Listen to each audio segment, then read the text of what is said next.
Perkenalkan, nama saya Dr. Randi Kusuma, SIMK STL. Jadi netizen masyarakat Indonesia, ya, Bapak Profesor Mahfud MD, bahkan Bapak Presiden pun kena prank, ya, bicara perhitungan 271 triliun. Pelapor Bambang Hero, Guru Besar Institut Pertanian Bogor IPB, Andi Kusuma, mendapat undangan menghadiri rapat dengar pendapat dengan Komisi 3 DPR RI di Komplek Parlemen Senayan, Jakarta. Bambang sebelumnya dilaporkan usai menaksir kerugian negara 271 triliun rupiah akibat korupsi di PT Timah. Andi hadir mengatasnamakan Dewan Pimpinan Daerah DPD Bangka Belitung putra-putri lokal Perpat untuk menyampaikan pendapatnya terkait perhitungan kerugian dalam perkara korupsi tata niaga timah Kejaksaan Agung, yang dalam pertemuan itu Andi mengungkapkan bahwa kalkulasi kerugian yang dilakukan Bambang tidak tepat. Ia mengatakan bahwa kalkulasi Hero telah menyesatkan publik dan bahkan Presiden Prabowo Subianto. Jadi netizen masyarakat Indonesia, Bapak Profesor Mahfud MD, bahkan Bapak Presiden pun kena prank bicara perhitungan 271 triliun rupiah, kata Andi. Untuk perkara mega proyek 271 triliun, kami ingin mengangkat misteri ini karena tidak masuk akal dari perhitungan Bapak Bambang Hero, sambungnya. Ia pun mengaku heran dengan keterlibatan Kejaksaan Agung dengan sektor bisnis dalam kasus korupsi ini, khususnya terkait perhitungan kerugian negara. Ia mengatakan bahwa prosedur hukum yang digunakan Kejaksaan Agung tidak tepat.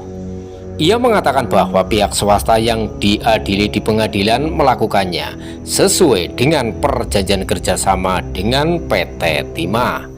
Kendati begitu, Andi mengaku dirinya bukan mau membela koruptor dalam hal ini. Koruptor harus dibumi hanguskan dari bumi NKRI ini. Kami sepakat itu. Kalau kita tanyakan apakah Kejagung Kop Adiaksa prestasi pemberantasan korupsi luar biasa, saya katakan bahwa luar biasa, katanya.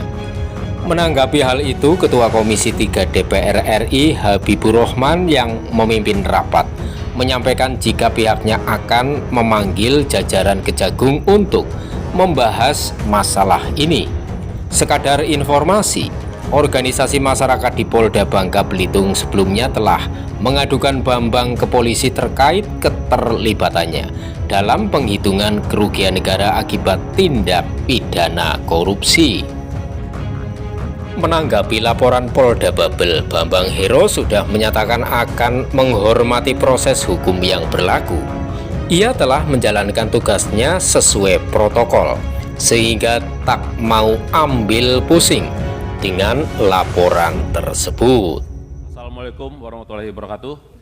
Yang saya hormati pimpinan Komisi 3 DPR RI, Bapak Habib Rahman, dan juga Bapak Wayan, dan juga Pak Binca Panjaitan, ya, salam. Ya, siap. Ya, masih banyak, dan seluruh anggota Komisi 3 DPR RI. Perkenalkan, nama saya Dr. Randi Kusuma, SIMK STL. Saya asli putra-putri tempatan Bangka Belitung. Saya selaku Ketua Umum Perpat. Perpat adalah organisasi daerah, ya. Di situ adalah yang asli dari kelahirannya adalah Bangka Belitung, jadi itu Perpat, ya, putra asli Bangka Belitung. Kalau kita bicara pendatang, anaknya sudah lahir di Babel, anaknya Perpat, pendatang bapaknya tempatan. Selagi NKRI adalah putra bangsa, jadi itu organisasi Perpat. Dan Perpat ada 10 DPD yang sudah terbentuk di wilayah Babel. Terima kasih, ya, untuk Komisi 3 DPR RI telah memberikan kami kesempatan untuk RDPU, ya, di ruang yang terhormat ini. Yang ingin kami sampaikan dari perwakilan dari masyarakat tempatan Bangka Belitung, bicara pemberantasan mega korupsi tata niaga timah 271 triliun di Provinsi Bangka Belitung oleh Kejaksaan Agung yang tidak mewujudkan nilai-nilai berkeadilan akibat sengketa kewenangan penerapan Undang-Undang Tindak Pidana Korupsi dengan Undang-Undang Lingkungan atau Minerba. Dan yang kedua, dari latar belakang, baru-baru ini publik sedang digegerkan oleh perkara yang disebut sebagai mega korupsi tata niaga timah. Perkara ini digadang-gadangkan menyebabkan kerugian negara akibat kerusakan lingkungan sebesar 271 triliun. Jadi netizen masyarakat Indonesia, ya, Bapak Profesor Mahfud MD, bahkan Bapak Presiden pun kena prank, ya, bicara perhitungan 271 triliun. Kasus mega korupsi tata niaga timah ini diungkap oleh Kejaksaan Agung dan menjadi trending topik pembahasan nasional. Perkara ini menjadi pusat perhatian sosial karena ember-ember kerugian negara akibat kerusakan lingkungan yang ditaksir sebagai 207 triliun sebagaimana didalilkan oleh Kejaksaan Agung. Pihak-pihak yang terjerat dalam perkara mega korupsi tata niaga timah telah menjerat berbagai pihak, diantaranya PT Timah maupun perusahaan smelter yang terikat kerjasama dengan PT Timah maupun pihak yang lain, didalilkan oleh jaksa penuntut umum dalam surat dakwaan dan surat tuntutan. Pokok permasalahan seperti yang diungkapkan sebelumnya, bahwa perkara mega korupsi ini telah menjerat berbagai pihak termasuk pihak swasta, yaitu perusahaan smelter yang menjalin kerjasama dengan PT Timah Tbk. Lalu pertanyaannya, apakah pihak swasta atau perusahaan smelter benar-benar terlibat dan memiliki pertanggungjawaban yang relevansi dalam perkara mega korupsi tata niaga timah ini? Jadi kami tekankan, izin pimpinan, kami hadir di sini bukan untuk membela koruptor. Koruptor harus dibumi hanguskan dari NKRI ini. Kami sepakat itu. Kalau kita tanyakan apakah Kejaksaan Agung, Kop Adiaksa, prestasi pemberantasan korupsi luar biasa, saya katakan bahwa luar biasa. Tapi untuk perkara mega proyek, ya, korupsi 271 triliun, ya, kami ingin mengangkat misteri ini karena tidak masuk akal dari perhitungan Bapak Bambang Hero. Kami memberikan satu contoh, PT Stanindo Inti Perkasa SIP saat ini yang menjadi perhatian khalayak yang mengenai keterlibatan salah satu perusahaan smelter swasta, yaitu PT SIP, yang merupakan satu perusahaan smelter yang berdiri berdasarkan hukum di negara Republik Indonesia.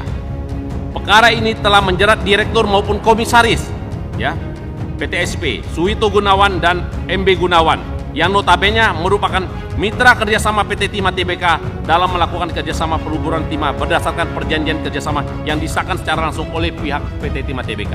Jadi PT SIP bekerja sama dengan pihak PT Timah Tbk, ada kontrak kerjasama, ya.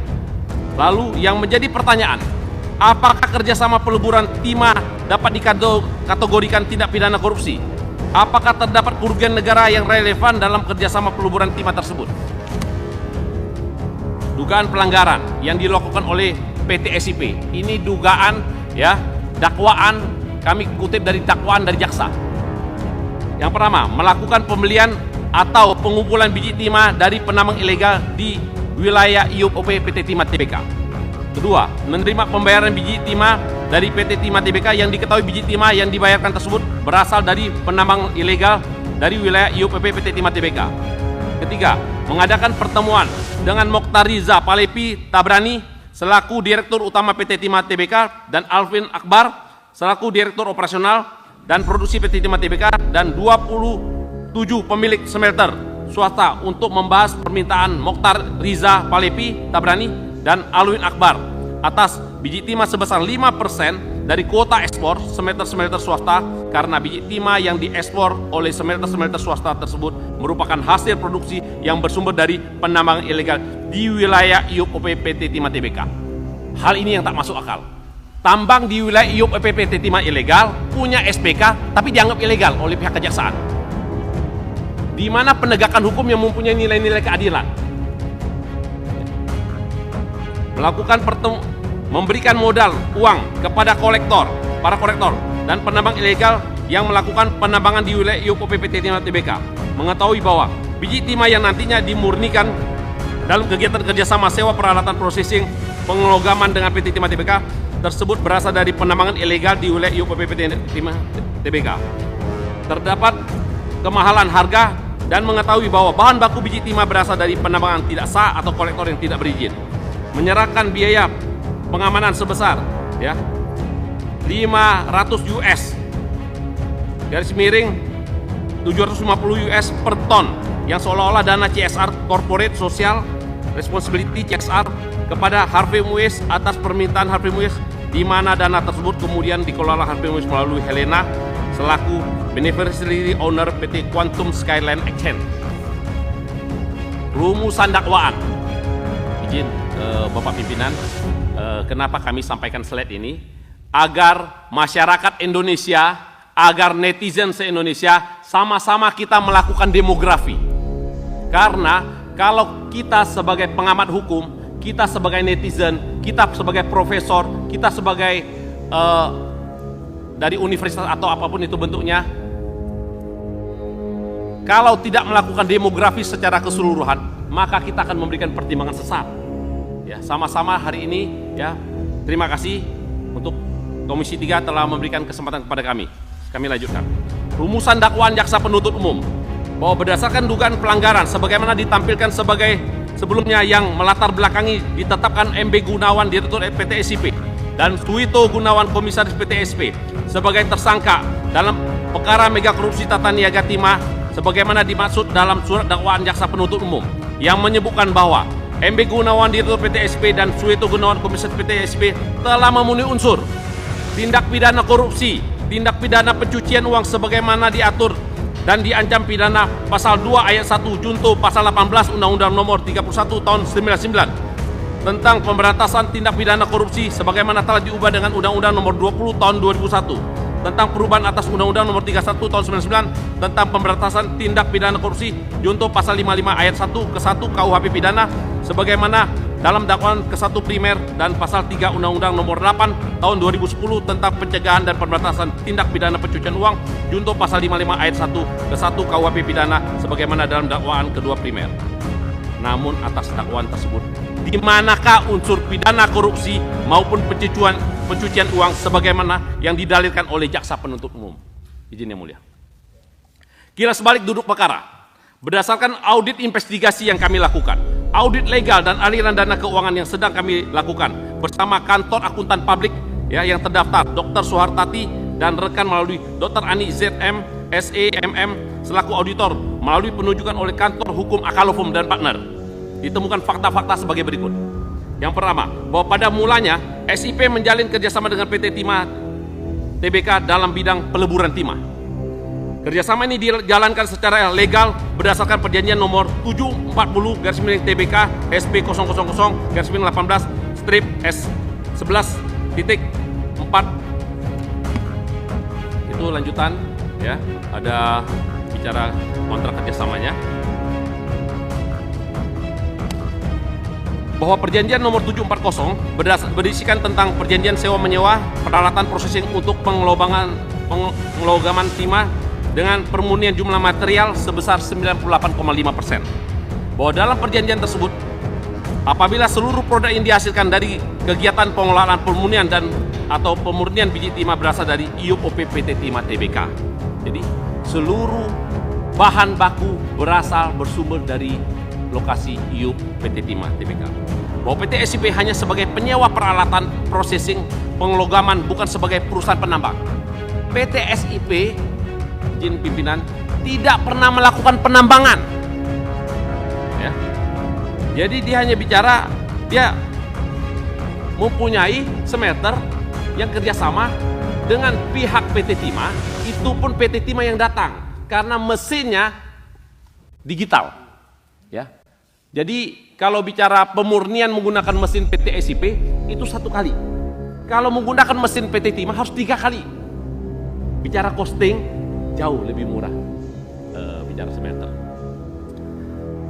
Apabila dipermasalahkan mengenai perjanjian kerjasama PT Timah TBK, maka pada prinsipnya jaksa pengacara JPN berwenang memberikan pertimbangan hukum kepada perusahaan BUMN meliputi pendapat hukum, legal opinion, pendamping hukum, dan auditor hukum berdasarkan peraturan Jaksa Agung RI nomor 040-J-A-12-2010 tentang standar operasional prosedur SOP pelaksanaan tugas, fungsi wewenang perdata dan tata usaha negara apabila ternyata terdapat kekeliruan dalam kontrak perjanjian yang dilakukan oleh PT Timah Tbk, maka di manakah peran jaksa pengacara negara sebagaimana telah diamanatkan dalam berdasarkan peraturan Jaksa Agung RI nomor 040-A-J-12-2010 dalam memberikan legal opinion kepada perusahaan BUMN PT Timah Tbk. Jadi izin yang mulia, PT Timah Tbk ini adalah perusahaan BUMN. Di situ apa bicara jam datun? Jam datun bicara semua ada penempatan di perusahaan BUMN. Ada penempatan. Jadi kalau kita bicara kontrak semuanya di situ, jadi fungsi jam datun seperti apa? Padahal perjanjian antara dengan PT Timah Tbk dengan pihak smelter ada legal opinion. Ada legal opinion pimpinan. Jadi loh, kalau memang konteksnya bicara mega korupsi, Koop Adiaksa yang dibanggakan terlibat dong. Bagaimana produk legal opinionnya? Izin. Katanya terdapat kemahalan harga jasa peleburan pengelogaman, bahwa pada dalam surat dakwaan jaksa penuntut umum disebutkan terdapat kemahalan harga jasa peleburan Timah PTSP yaitu 3.700 US dollar per ton. Harga tersebut disebut memiliki selisih yang cukup besar dengan ketentuan harga yang ditetapkan oleh pihak PT Timah Tbk yaitu sekitar 1.000 US per ton. Bahwa kemahalan harga inilah yang kemudian didalilkan sebagai kerugian negara yang diakibatkan oleh PT SIP dengan akumulasi 2,2 triliun. Yang lucunya, ya, PT SIP pimpinan, ya, bicara bahan baku pasir timah dibawa, ya, di PT SIP di gudangnya, dilebur dimasak, timah baloknya sudah selesai, dibawa, diambil PT Timah, dijual, untung. Terus sekarang dakwaannya suruh IP-nya harus dibayar, total seluruh pembelian bahan baku PT SIP harus mengganti rugi. Contohnya saya suruh Pak Jaksa Agung, Pak Jaksa Agung tolong beli rokok LAS sama saya, ini duit 100.000, 3 bungkus tolong beli. Udah dibeli kasih ke saya, contoh. Terus sudah kasih saya rokoknya, saya minta lagi, mana uang saya 100.000? Di mana hal-hal bicara penegakan hukum dan juga pemberantasan korupsi mempunyai nilai-nilai keadilan? Hal itu yang kami lihat, yang kami demografikan, di mana keadilan tersebut. Bicara mengenai Bambang Hero. Bambang Hero, kalau bicara penerapan pasal 242, memang sepakat. Kalau bicara saksi ahli punya imun, pengacara punya imun, notaris punya imun. Tapi ketika aktus serius terjadi pelanggaran hukum, ya, punya mens rea-nya, pada saat fakta persidangan ditanya, disampaikan kepada yang mulia, saya malas menjawab. Dia tidak menjalankan sumpah jabatan. Apakah seorang guru besar punya moral dan etika? Ini nasib orang banyak. Itu. Jadi pembayaran borongan pengangkutan. Jadi kalau terus bicara total, saya lanjutkan pimpinan. PT Timah itu 40.000 satu tahun, 40.000 ton, metrik ton timah balok yang keluar. 40.000 metrik ton hasil produksi PT Timah satu tahun, dikali 8 tahun. Jadi ada 320.000 metrik ton pimpinan.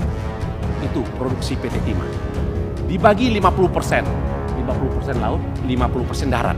Jadi 160.000 metrik ton. 160.000 metrik ton. Bicara smelter. Smelter itu produksi dari dakwaan jaksa, temuannya semua ada 68.000 metrik ton. Kalau ditambah, ya, jadi 226.000 metrik ton. 226.000 metrik ton dikalkulasikan bicara tanah endapan, total luas menghabiskan kurang lebih 10 meter, kita kalikan 10 meter, di situ hanya 972 juta kubik tanah endapan yang keluar. Ya, 972 juta tanah kubikasi yang keluar. Kalau kita bicara hektar, jadi totalnya semua adalah 9.720.000 hektar. Bukan 170.000 hektar kerusakan lingkungan yang mengakibatkan kerugian negara. Bapak Bambang Hero itu guru besar yang perhitungannya ahli bidang kebakaran hutan. Bicara pertambangan, kalau bicara kebakaran hutan hitungannya ekologi, semua dihitung. Tumbuh-tumbuhan. Sekarang kita balik tanya, berapa banyak tumbuh-tumbuhan dari 170.000 hektar? Berapa banyak jenis pohonnya? Hanya 2 kali datang. Kita kalau bicara perhitungan butuh investigasi. Dan Bapak Bambang Hero tidak terafiliasi dengan pihak BPK. Bicara pertambangan otomatis ada ahli tambang perhitungannya. Adapun itu adalah reklamasi. PT Timah pemegang IUP punya jamrek. Punya jamrek. Jadi bicara yang disampaikan bahwa PT SIP ya, korporasi di situ membeli pasir timah. Itu yang jalankan adalah PT Timah. Anggota PT Timah, pimpinan. Di situ juga katanya apa? Untuk penerapan PPN, untuk penerapan PPh 23 menjadi pendapatan. Kalau bicara konteksnya, bicara di situ, negara tidak mungkin menerima hal bicara dari usaha yang ilegal. Kalau bicara atas dakwaan jaksa terhadap PT SIP, kalau gitu negara juga ya kena TPPU. Pertanggungjawaban Datun seperti apa? Mungkin itu saja pimpinan ya yang kami sampaikan. Kalau ini ada slide ya, saya nggak mungkin bacakan semuanya. Kurang lebihnya hari ini kami hanya di Komisi 3 yang terhormat ini, ruang rapat para petarung-petarung, para pembesar, para petinggi, ya tokoh-tokoh masyarakat yang tergabung dari 34 provinsi lebih yang duduk di Komisi 3 DPR RI. Kami berharap kami mengadukan nasib Bangka Belitung sehingga bisa terjadi pemulihan ekonomi cepat. Mungkin itu saja yang bisa saya sampaikan. Saya tutup dengan wabillahi taufiq wal hidayah. Wassalamualaikum warahmatullahi wabarakatuh.